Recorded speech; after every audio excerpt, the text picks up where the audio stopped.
हवा में चंदन और गीली मिट्टी की खुशबू फैली हुई थी।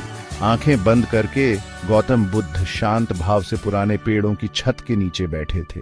उनके चेले उनके आसपास इकट्ठे हुए विस्मय से देख रहे थे। जंगल के बीचों बीच भी उनके मन चिंताओं से परेशान थे। ऐसा लग रहा था कि बुद्ध प्रकृति की गोद में गहरी नींद सो रहे हैं।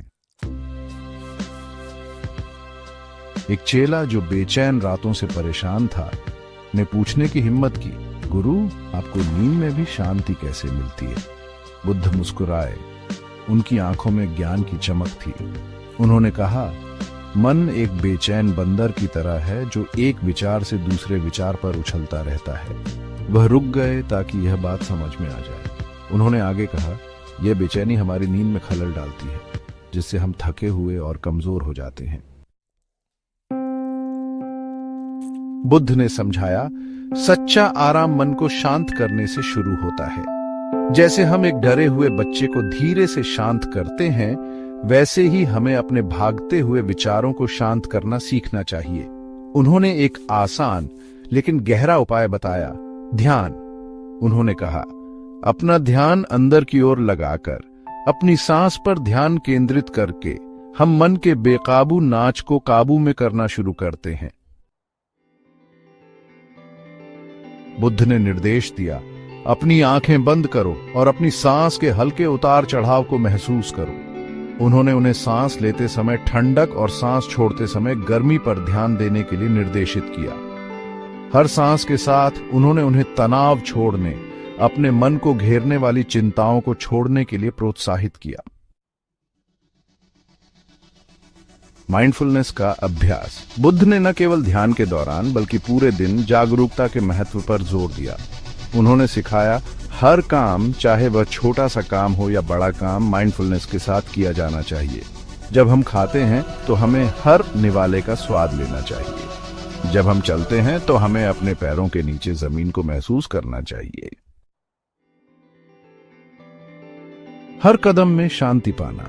उन्होंने समझाया कि यह अभ्यास हमें वर्तमान क्षण से जोड़े रखता है, हमारे मन को अतीत की चिंताओं या भविष्य की अनिश्चितताओं में भटकने से रोकता है। अभी में पूरी तरह से जीने से हम एक ऐसी शांति पैदा करते हैं जो हमारी नींद तक फैली रहती है।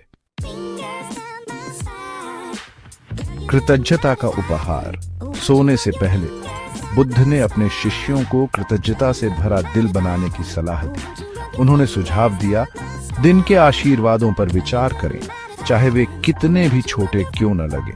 उन्होंने समझाया कि यह अभ्यास हमारे ध्यान को हमारे पास क्या नहीं है से हटाकर हमारे पास क्या है पर केंद्रित करता है, जिससे संतोष और आंतरिक शांति बढ़ती है। रात को गले लगाना। जैसे जैसे उनके आसपास का जंगल शांत होता गया, बुद्ध ने अपने शिष्यों को याद दिलाया कि नींद जीवन से पलायन नहीं है, बल्कि इसका एक महत्वपूर्ण हिस्सा है।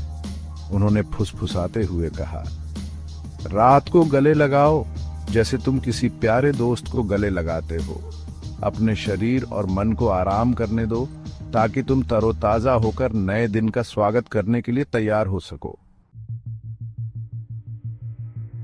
शांति से जागना। बुद्ध की शिक्षाओं का पालन करते हुए शिष्यों ने अपनी नींद को धीरे धीरे बदलते हुए पाया। एक बार की बेचैनी ने एक शांतिपूर्ण स्थिरता को रास्ता दे दिया। वे हर सुबह तरोताजा और ऊर्जावान महसूस करते हुए जागते थे। उनका मन साफ होता था, उनका दिल शांति की एक नई भावना से भर जाता था। उन्होंने महसूस किया कि आरामदायक नींद का रहस्य नींद की तलाश में नहीं, बल्कि आंतरिक शांति पैदा करने में है। शांत जंगल में पुराने पेड़ों की छाया में एक बहुत ही ज्ञानी और शांत स्वभाव का पुरुष रहता था। उसकी उपस्थिति से एक अजीब सी शांति निकलती थी जो चारों ओर फैल जाती थी, और जो लोग सुकून और मार्गदर्शन चाहते थे वे उसकी ओर खींचे चले आते थे।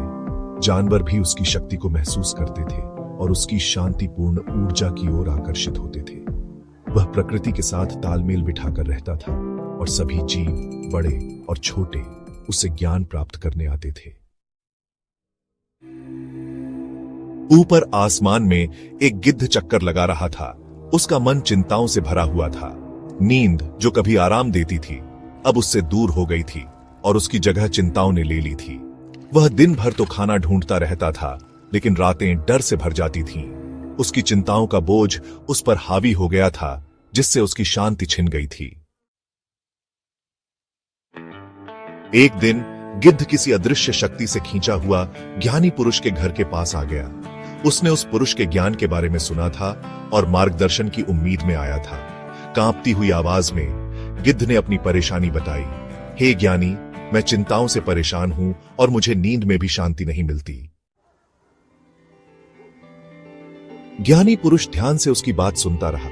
उसकी नजरों में करुणा थी।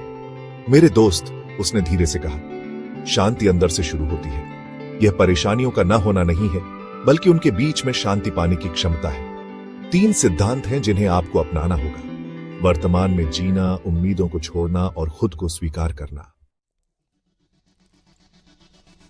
बीता हुआ कल चला गया, आने वाला कल अभी आया नहीं है, ज्ञानी पुरुष ने समझाया। इन दोनों में से किसी पर भी ध्यान लगाने से वर्तमान क्षण का आनंद छिन जाता है। अपना ध्यान इस सांस पर, इस एहसास पर, इसी पल पर केंद्रित करो। शुरू में संदेह करने वाला गिद्ध ने गहरी सांस ली, अपने फेफड़ों में ठंडी हवा भरने पर ध्यान केंद्रित किया। उसने पत्तों की हल्की सरसराहट और अपने पंखों पर सूरज की गर्मी को महसूस किया। उम्मीदें वो बोझ हैं जो हम खुद पर डालते हैं, ज्ञानी पुरुष ने आगे कहा। जब हम उन्हें छोड़ देते हैं तो हम खुद को निराशा से मुक्त कर लेते हैं। जैसा है उसे स्वीकार करो, बजाय इसके कि जो तुम सोचते हो वैसा होना चाहिए, उससे चिपके रहो। गिद्ध ने खाने को लेकर अपनी चिंताओं को याद किया और महसूस किया कि वे अनियंत्रित चीजों को नियंत्रित करने की उसकी जरूरत से उपजी थी। उसने चीजों के प्राकृतिक क्रम पर भरोसा करने का संकल्प लिया।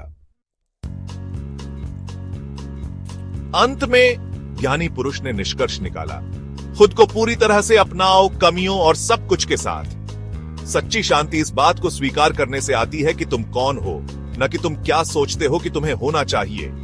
गिद्ध हमेशा खुद की तुलना दूसरे पक्षियों से करता था और खुद को कमतर महसूस करता था। उसने महसूस किया कि उसके अनोखे गुण ही उसे खास बनाते थे। उस रात जैसे ही सूरज क्षितिज के नीचे डूबा, गिद्ध ने एक ऐसी शांति महसूस की जो उसने पहले कभी नहीं जानी थी। उसने ज्ञानी पुरुष की शिक्षाओं का अभ्यास किया, अपनी सांस पर ध्यान केंद्रित किया, अपनी उम्मीदों को छोड़ा और अपने असली स्वरूप को अपनाया।